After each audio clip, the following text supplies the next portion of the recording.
Hey guys, Andrew Marsh here with DrewFit.com. I want to thank you guys for tuning in today. In today's video, I'm going to be sharing with you why you may not want to be consuming coffee on a daily basis. But before I do that, I want to first ask if you guys can please subscribe to my YouTube channel, like, share, comment, or leave me feedback for future videos you would like to see. It'd be greatly appreciated. I love hearing from you guys. So, to begin with, I want to first say that coffee is great and has many benefits when consumed in the proper environment. Now, I never believed this to be true until I started doing more research probably earlier this year around March or April on the effects coffee has in our current environment that a lot of us are living in.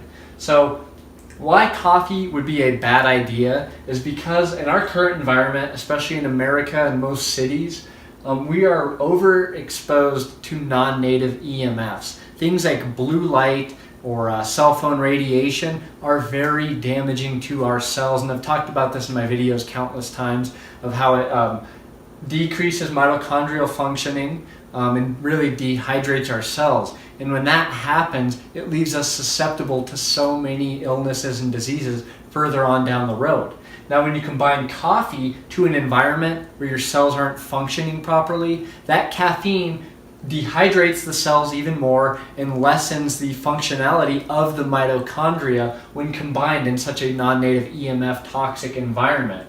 So that's why coffee might not be your best friend, is it could really put a damper on your cellular function. Now, this wasn't always true in my opinion. I think when you're set up in the proper environment, coffee has awesome benefits, from fat burning to cell efficiency to really getting the digestive juices going. There's a lot of benefits to be had by coffee when you're in the proper environment. Now, if you consume it, this is how you make your environment work towards your benefit when consuming coffee.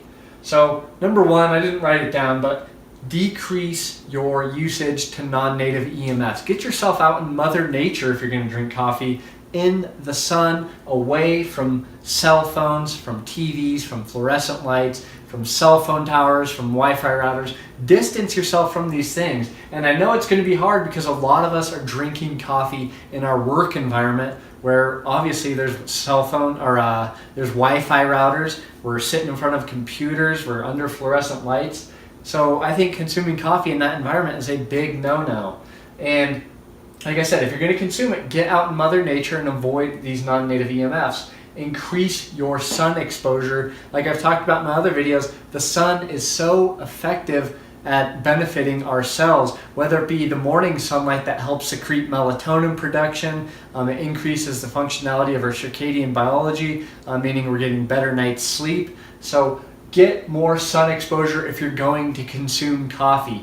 AM sunlight is fantastic if you're going to consume coffee. You must supplement with the sun in the morning, and more so just all throughout the day, get as much sun exposure as you can.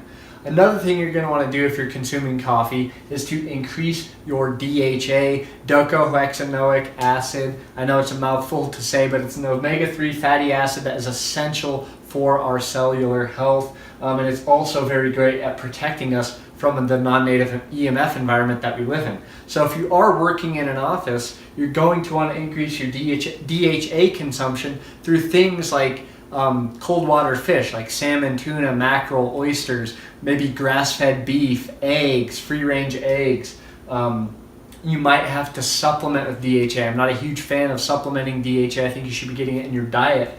But if you're going to drink coffee, increase your DHA as well. And like I've talked about in another video, increasing DHA with sun exposure increases the DC electric current within our body.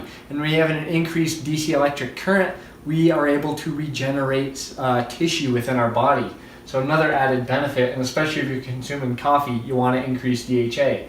And last but not least, if you're going to consume coffee, make sure you are drinking high quality water. Increase your water consumption.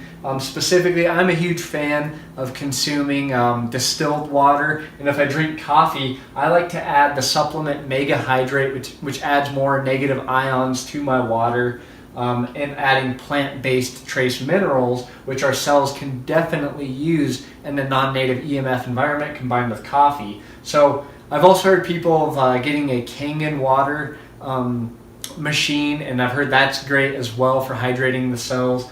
Personally, I like the distilled added with Omega Hydrate and the plant-based trace minerals.